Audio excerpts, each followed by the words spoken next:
Muy buenos días, queridos hermanos. Les invito a compartir en esta mañana en la palabra de Dios un tema que creo que es difícil tanto de comunicarlo como fundamentalmente de vivirlo. Y quizás la pregunta sería, ¿se puede tener gozo en medio del sufrimiento? Muchas son las cosas que nos ocurren en la vida en distintas maneras y a veces quizás podemos sentirnos incomprendidos y aún quizás podemos autocompadecernos y ponernos en una situación donde nadie puede entendernos o decir nosotros que nadie puede entendernos y muchas veces comenzamos a perder algo tan importante dentro de nuestra vida como hijos de Dios, que es el gozo. Y quisiera que en esta mañana, como se titula este devocional, podamos analizar que el gozo en medio del sufrimiento. Es verdad que los seres humanos buscan la felicidad en su totalidad, todo el mundo quiere ser feliz y mucho se habla acerca de la felicidad y acerca del gozo, pero solo el Hijo de Dios puede disfrutar del gozo. El gozo es un fruto del Espíritu, como lo dice Pablo a los Gálatas. El gozo es algo que realmente obtenemos cuando el Espíritu obra en nuestro interior y trae a la memoria aquellas cosas que Dios ha prometido para cada uno de nosotros, sus hijos. El gozo no se basa en situaciones externas, sino en convicciones internas. El gozo se asienta en las promesas de Dios. Por eso es importante que analicemos en esta mañana acerca de lo que el apóstol Pablo quiere decirnos a los Filipenses, Filipenses capítulo 1. Vamos a analizar al menos 3 puntos acerca de por qué el apóstol Pablo tenía gozo en medio de esa situación. ¿Cuál era la situación que estaba viviendo? El apóstol estaba preso en Roma, como dice Hechos 28:16, que dice que llegaron a Roma y el centurión entregó a los presos al prefecto militar, pero a Pablo se le permitió vivir aparte con un soldado que les custodiase.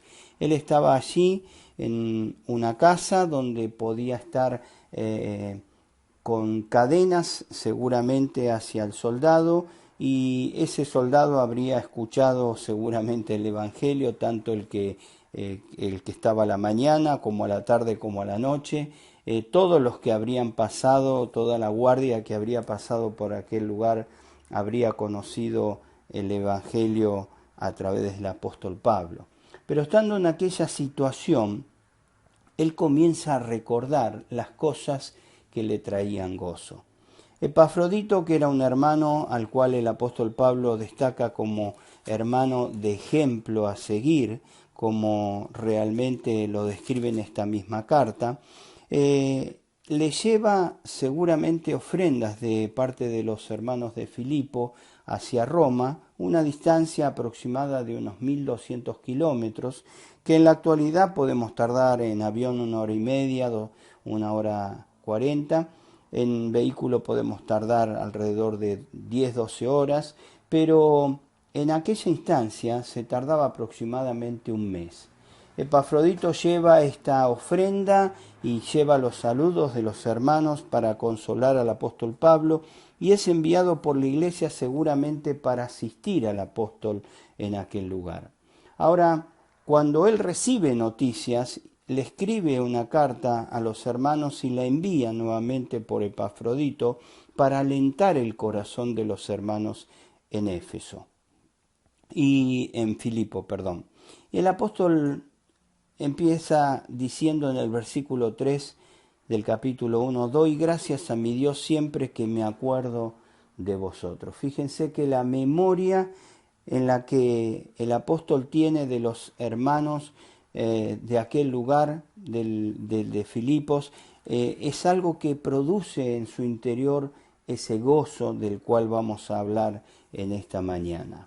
Ahora, ¿por qué Pablo podía tener gozo en medio de semejantes circunstancias. Estaba siendo encarcelado injustamente, iba a ser llevado posiblemente a una condena de muerte injustamente, y podría él estar triste quizás por lo que estaba viviendo, aún por el deseo de predicar el Evangelio. Ahora, sin embargo, el apóstol Pablo dice en el versículo 4, siempre en todas mis oraciones rogando con gozo por todos vosotros, por vuestra comunión en el Evangelio desde el primer día hasta ahora. Lo que podía recordar el apóstol Pablo era que tenía una comunión con los hermanos de Filipo que lo alentaba a querer volver a verlos. Estaba deseoso de reencontrarse con ellos, porque saben que, hermanos, la comunión nos hace bien, pero la comunión práctica, no la comunión que decimos muchas veces que tenemos porque somos hijos de Dios, sino la comunión práctica es cuando realmente nos esforzamos y buscamos los medios necesarios para vernos, para hablarnos, para estar juntos. Es verdad que este es un tiempo especial por el cual no podemos estar juntos físicamente, pero sí lo podemos hacer por los medios que el Señor nos ha permitido tener. En esta ocasión el apóstol Pablo lo hacía a través de una carta. Ahora nosotros tenemos medios para estar en comunión. Y qué bueno que es que podamos hacerlo con amor. Qué bueno es que podamos amarnos los unos a los otros como el apóstol amaba a los hermanos. El gozo empezaba a crecer en su interior cuando él recordaba no solo la comunión que tenía con los hermanos, sino como dice el versículo 8, porque Dios me es testigo de cómo os amo a todos vosotros en el entrañable amor de Jesucristo. El apóstol podía aumentar el gozo en su interior cuando realmente recordaba el amor que tenía por los hermanos. Hermanos, en esta mañana qué bueno sería que podamos gozarnos en saber que tenemos una familia, en saber que tenemos comunión los unos con los otros, y en saber que hay hermanos que nos aman y cuánto amamos nosotros a nuestros hermanos. Qué importante es poder vivir como el Señor quiere que vivamos, unidos en amor, creciendo en amor. Qué importante es que en esta mañana podamos gozarnos a pesar de las aflicciones que estemos viviendo. Yo no sé cuáles son las aflicciones que estás viviendo, pero yo sé las aflicciones que estoy viviendo yo. Y el Señor en esta mañana nos invita a levantar la vista, pero ejercitar la memoria. Que no estamos solos, que tenemos una familia. Pero en segundo lugar, podríamos preguntarnos por qué el apóstol Pablo tenía tanto gozo, porque en esta carta habla al menos 16 veces menciona la palabra gozo. En segundo lugar, el apóstol Pablo sabía que a través del sufrimiento que él estaba viviendo y por su conducta, el Evangelio en primer lugar se extendió a los altos mandos del Imperio Romano, y también los problemas y la aflicción que él estaba viviendo se convirtieron en una solución y motivación para la Iglesia de Dios.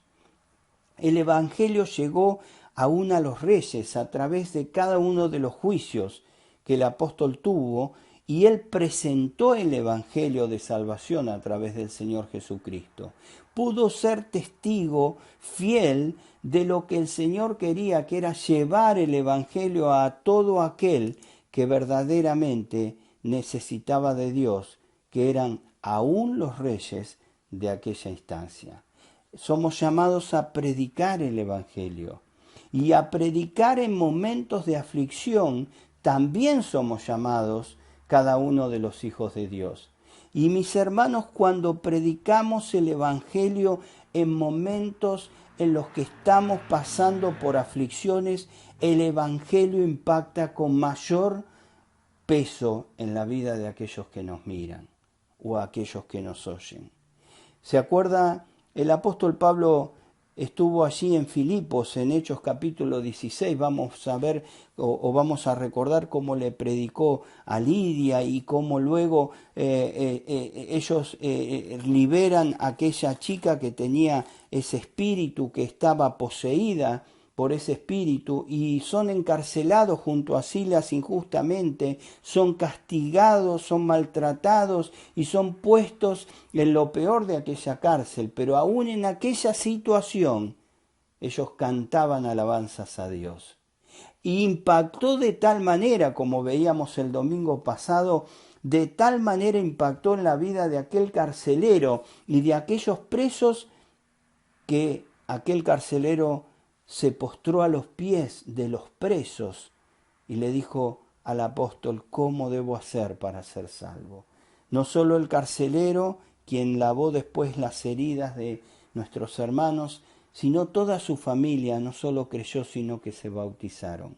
¿Y cuántos más habrán creído en aquella instancia de sufrimiento en la que pudieron ser testigos fieles de quién era el Señor para ellos?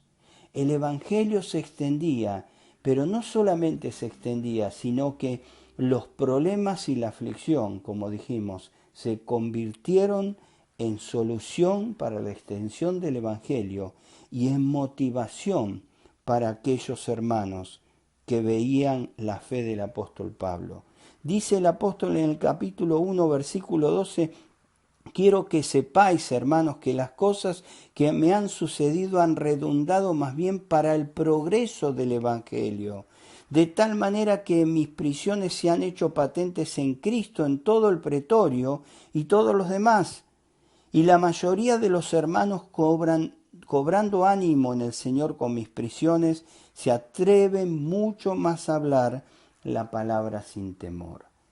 Qué importante es mirar ejemplos de vida de hermanos que en el momento de la aflicción siguen siendo fieles y siguen estando firmes en predicar la palabra, no solo con sus palabras, sino fundamentalmente con su vida. El ejemplo del apóstol Pablo motivó a la iglesia a hablar con valor. Qué importante que podamos ver también en esta mañana que, en tercer lugar, el apóstol aumentaba su gozo sabiendo que Dios tenía el control sobre la vida y la muerte. Estamos pasando instancias donde quizás muchos creen que hay una incertidumbre total de lo que vivimos. No podemos confiar, sin ánimo a criticar a los médicos, 100%, porque los médicos todavía ni saben cómo se desarrolla en su totalidad esta pandemia, cómo ocurre o qué ocurre con el virus en realidad 100%. Pueden tener el conocimiento, pero no el control. Pero eso muchas veces produce incertidumbre aún en los cristianos. Y mis queridos hermanos, el apóstol Pablo tenía mucha claridad de en quién estaba puesta su vida y cuál era verdaderamente su mirada. En el capítulo 3 de esta misma carta, versículo 20, le dice a los hermanos: mas nuestra ciudadanía está en los cielos, de donde también esperamos al Salvador, al Señor Jesucristo. Él tenía una mirada hacia lo eterno, pero él sabía que Dios tenía control sobre la vida y sobre la muerte. Dice el versículo 20, dice: conforme a mi anhelo y esperanza de que en nada seré avergonzado, antes bien, con toda confianza, como siempre, ahora también será magnificado Cristo en mi cuerpo, o por vida o por muerte. El apóstol sabía perfectamente que el control de la vida y de la muerte estaba en las manos de su Dios, y que la gloria iba a ser dada a Dios por estar salvo o por haber muerto. ¿Estamos dispuestos a aceptar que Dios determine que llegue a nuestra vida o a alguno de nuestros seres cercanos y le puedo asegurar que cuando menciono este tema tiemblo, porque no tenga duda de que Dios escucha lo que decimos. ¿Estamos dispuestos a aceptar lo que Dios determina acerca de vivir o de morir? El apóstol aceptaba esto y quería dar gloria al Señor Jesucristo a través de la vida o de la muerte. Ahora, ¿dónde quería estar el apóstol Pablo? ¿Cuál era el deseo más profundo de su corazón? Fíjese el versículo 21, un versículo que conocemos y que mencionamos muchas veces. Para mí el vivir es Cristo y el morir es ganancia. Pero el versículo 23 dice, porque de ambas cosas estoy puesto en estrecho, teniendo deseo de partir y estar con Cristo, lo cual es muchísimo mejor. Él quería estar en el cielo, él quería estar con el Salvador, él quería estar con Dios. Pero dice el versículo 22, mas si el vivir en la carne resulta para mí en beneficio de la obra, no sé entonces qué escoger. Y el versículo 24 dice, pero quedar en la carne es más necesario por causa de vosotros. El apóstol sabía que quedarse sobre esta tierra beneficiaría a la obra de Dios, beneficiaría al crecimiento de los hermanos, pero él estaba deseoso de estar con el Señor. Mis hermanos, en esta mañana quiero invitarles a levantar la vista y a ejercitar la memoria, a que el gozo sea cumplido en nosotros como lo deseó el Señor, a que el gozo sea algo que crezca en nuestras vidas en esta mañana, porque sabemos que no estamos solos, tenemos una familia en la fe, tenemos en la convicción de que si somos fieles realmente con nuestro testimonio, aún pasando por la muerte o aún quizás atravesando por el testimonio de la muerte de un ser querido, realmente beneficiaremos a la obra de Dios, haremos que otros cobren ánimo, haremos que otros realmente puedan mirar al Señor y recordar sus promesas. Y por último, saber que Dios tiene el control de todas las cosas.